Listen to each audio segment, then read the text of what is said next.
Hello everyone. Today's date is 4th January 2022 and my name is Kalpesh Dharmendra Vadane. Today's video topic is garbage collection in Java.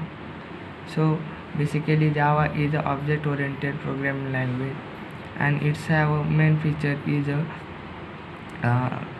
automatic garbage collection.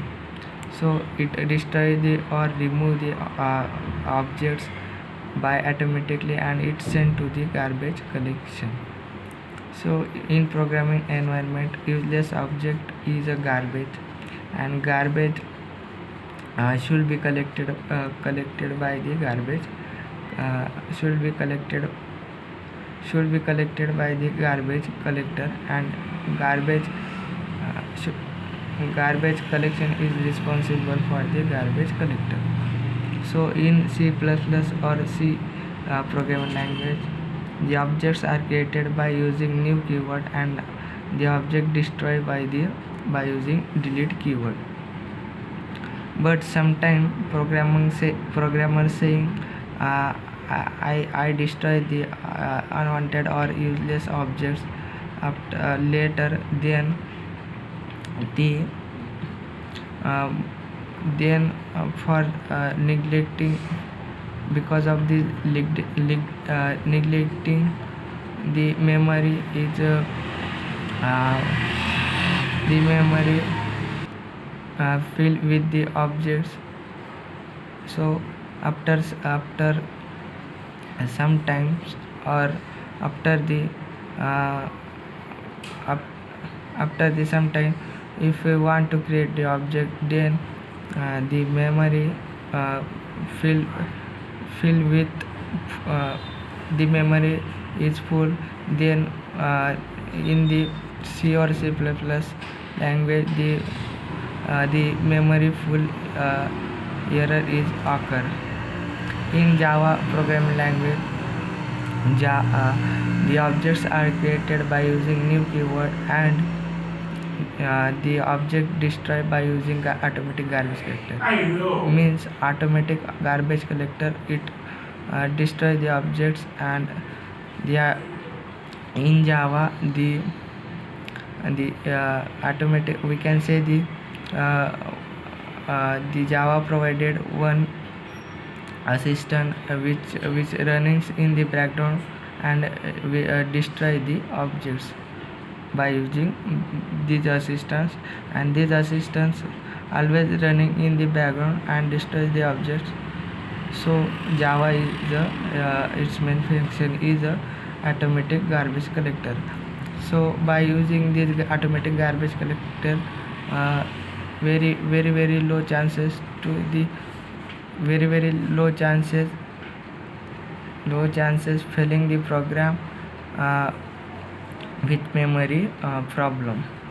So we can say the Java is the robust language. Robust means it is a robust means it is a strong programming language.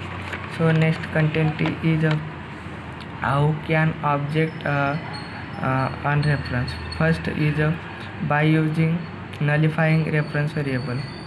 Suppose in main method we are created two objects, that is s1 and s2. So at that point both objects are not eligible for GC, but after some time we assign the null value to the s1 objects, then that time one object are should go for the garbage collection, and after some time we again assign the null value to the s2 object, then that point both objects are gone in the garbage collection.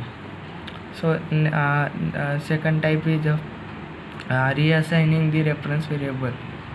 So in main method we are created the two objects, first is s1 and s2.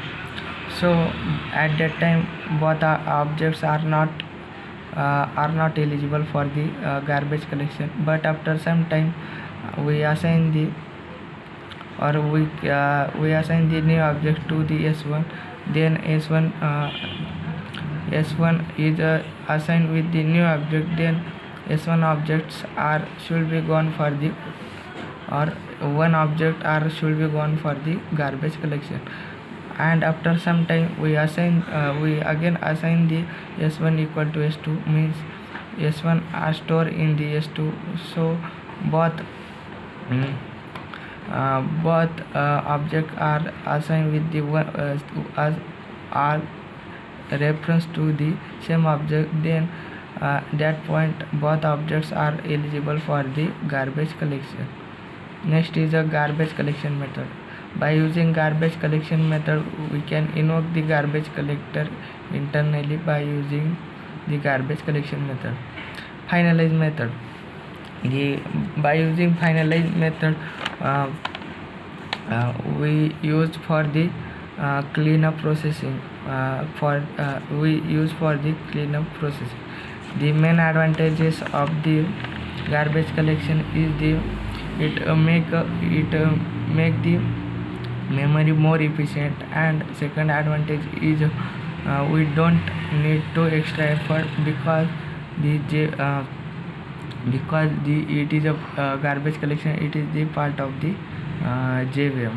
So that's all about today's video topic. Thank you.